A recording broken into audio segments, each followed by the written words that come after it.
નામ તો કે ચક્કુ ચક્કુ ચક્કુ ચક્કુ. શું નામ છે મારું? હા હા હા. એટલે જગ્ગુ છે ને એની સાથે હું પણ હવે વાતો કરીશ તો તમને ગમશે. કોઈ નવી વાતો જીવનની, આરોગ્યની, શિક્ષણની તમને જીવનમાં કામ આવે. બરાબર? તો અત્યારે સહેલામ સહેલું કામ શું છે? રખડવું. એલા રખડવું નહીં. શું છે સહેલામ સહેલું કામ? બરાબર? ભણજો બધા. ઓકે? હા, બધા ભણજો. અને આરોગ્ય સાથે છે ને આપણે ઘણી બધી નાની નાની બાબતો કાળજી જોડાયેલી છે. બરાબર? તો પહેલા તો આરોગ્ય માટે આપણે મોટા મોટી આપણે ખબર બીમારી શું છે? તાવ આવે. તાવ આવે એટલે શું થાય?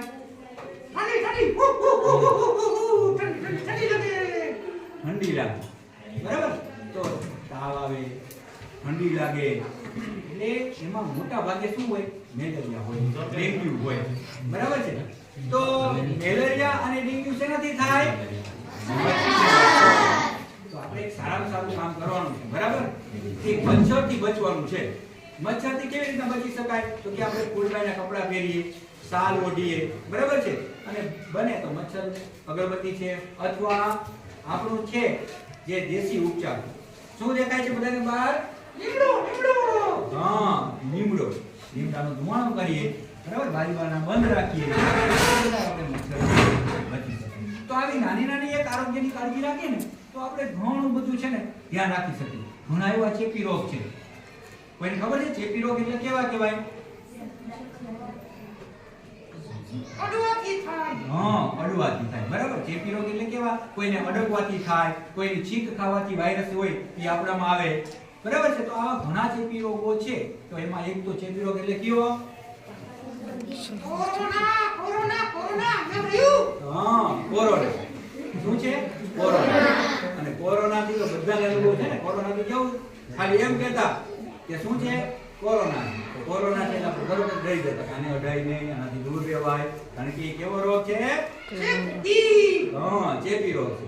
તો ચેપી ઘણા બધા રોગ છે. રક્તપિત્ત હોય, કોરોના હોય, બરાબર? એડ્સ છે. આટલા એટલે આપણે કહીએ ને શરદી. તો આવી શરદી જેવી જે ઇન્ફેક્શન બીમારી છે ને એ છીંક લાગવાથી, ઉધરસ લાગવાથી થતી હોય.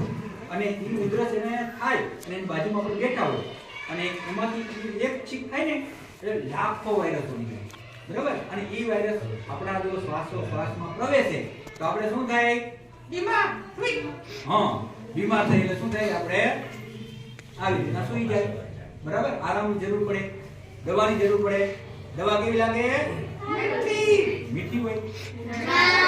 ક્યારેક ક્યારેક આવું કરશે હો એટલે તમને મજા આવે ને. દવા કેવી હોય? કડવી. અને આપણે ખબર છે કડવી દવા શું કરે? અસર કરે, તાવ ઉતારે, બીમારી દૂર કરે.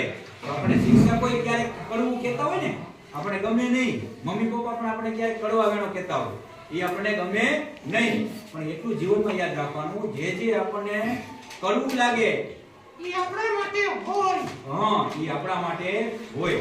શિક્ષક હોય, મમ્મી પપ્પા હોય, જે કઈ વાતો કહેતા હોય કડવું લાગે, આપણે માઠું લાગે, આપણે એનાથી એમ થાય કે બસ હવે બહુ થઈ ગયું, આપણો ઈગો હર્ટ થાય. શું કહેવાય? ઈગો એટલે સમજણ મોટા ભાગના ઝઘડા થાય. આપણે ક્યાંક ને ક્યાંક આપણે રિસાઈ જાય. એમાં શું હોય? છુપાયેલું ઈગો. અને ઈગો એટલે માણસ કેમ હાલે? ઊંચે ઊંચે. હા, ઊંચે ઊંચે હાલતો. બરાબર? 2 ફૂટ અંદર હાલો. એટલે ઈગો ક્યારે રાખવાનો નહીં. પેલા એ વાત કીધી છે એ કોના માટે છે? આપણા માટે. હા, આપણા માટે હોય.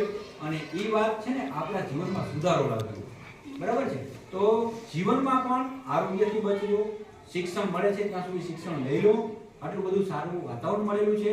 શિક્ષકોનું ગાઈડન્સ મળે છે.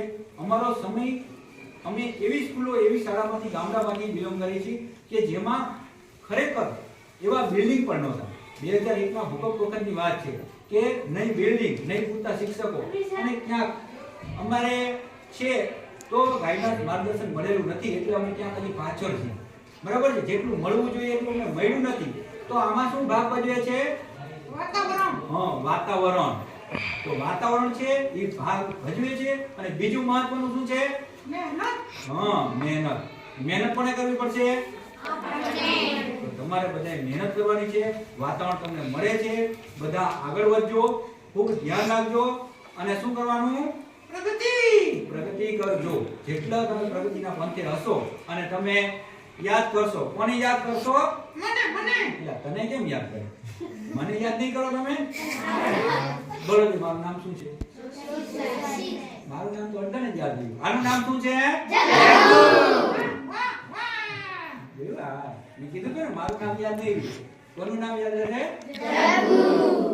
એટલે ખરેખર શિક્ષણમાં આ રીતે થોડુંક મારા પ્રયોગો દ્વારા કુદરતની થોડી ભેટ છે એના માટે અને મારા અનુભવ થકી હું એમ કહું છું કે તમારે આરોગ્યથી બચવું હોય તો ક્યાંક કાળજી રાખજો, શરીરની સ્વચ્છતા રાખજો, નખ કાપજો, અને શિયાળો છે તો ટોપી, મફલર બધું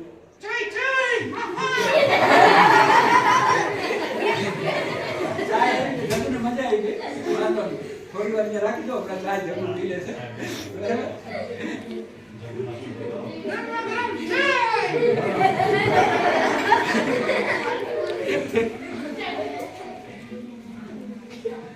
બરાબર, આપણે કહેવાય છે ને કે रामराज में घी मिला, कृष्णराज में माखन. रामराज में घी मिला, कृष्णराज में माखन. कलयुग में तो चाय मिली, मुफ्त मार के पी. हां, मुफ्त मारी ने पीवा. बराबर છે. એટલે ચા ખરેખર કલયુગનું આવે છે અને આપણે કોણ આપતા ગયા ખબર છે? અંગ્રેજો.